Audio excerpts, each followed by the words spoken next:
ಈಗ ನಾನು ಅವ್ರ ಥರನೇ ಸಾಯೋವರೆಗೂ ಪಾಲಿಟಿಕ್ಸ್ ಮಾಡೋಕ್ಕೆ ನಾ ಬಂದಿಲ್ಲ. ನಾನು ಒಂದು ಟೈಮ್ ಫ್ರೇಮ್ ಇಟ್ಕೊಂಡು ಬಂದಿದ್ದೀನಿ.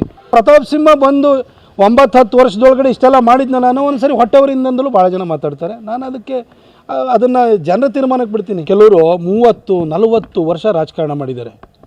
ಈ 40 ವರ್ಷದ ರಾಜಕಾರಣ ಆದ ನಂತರನೂ ಕೂಡ ಅವರು ರಾಜಕೀಯದ ಸಂಧ್ಯಾಕಾಲದಲ್ಲಿದ್ದಾಗ ಅವ್ರು ಮಾಡಿದ ಕೆಲಸ ಏನಂತಂತಂದರೆ ಜನಕ್ಕೆ ನೆನಪು ಮಾಡ್ಕೊಳ್ಳೋಕ್ಕೂ ಏನಿಲ್ಲ, ಅವ್ರಿಗೆ ಹೇಳ್ಕೊಳ್ಳೋಕ್ಕೂ ಏನೂ ಇಲ್ಲ.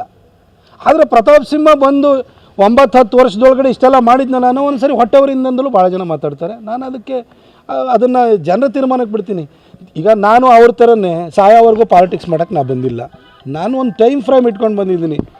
2029 ಒಬ್ಬ ಸಂಸದನಾಗಿ ಒಂದು ಕ್ಷೇತ್ರಕ್ಕೆ ಏನೇನು ಕೆಲಸ ಮಾಡ್ಬೋದು ಅಷ್ಟು ಕೆಲಸವನ್ನು ಮಾಡಿ ಆನಂತರ ರಾಜಕೀಯದಲ್ಲಿ ಇಲ್ಲಿ ಮುಂದುವರಿಬೇಕೋ ಬೇಡ ಅಂತ ತೀರ್ಮಾನ ಮಾಡ್ತೀನಿ. ನನಗೆ ಸಾಯೋವರೆಗೂ ಪಾಲಿಟಿಕ್ಸ್ ಮಾಡುವಂಥ ಉದ್ದೇಶ ಇಲ್ಲ.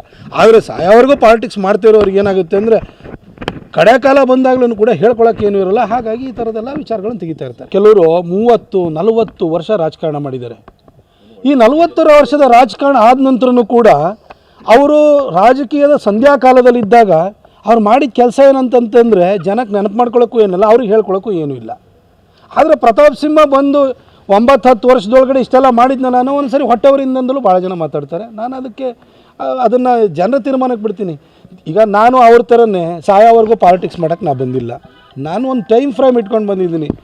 2029 ಒಬ್ಬ ಸಂಸದನಾಗಿ ಒಂದು ಕ್ಷೇತ್ರಕ್ಕೆ ಏನೇನು ಕೆಲಸ ಮಾಡ್ಬೋದು ಅಷ್ಟು ಕೆಲಸವನ್ನು ಮಾಡಿ ಆನಂತರ ರಾಜಕೀಯದಲ್ಲಿ ಇಲ್ಲಿ ಮುಂದುವರಿಬೇಕೋ ಬೇಡ ಅಂತ ತೀರ್ಮಾನ ಮಾಡ್ತೀನಿ. ನನಗೆ ಸಾಯೋವರೆಗೂ ಪಾಲಿಟಿಕ್ಸ್ ಮಾಡುವಂಥ ಉದ್ದೇಶ ಇಲ್ಲ.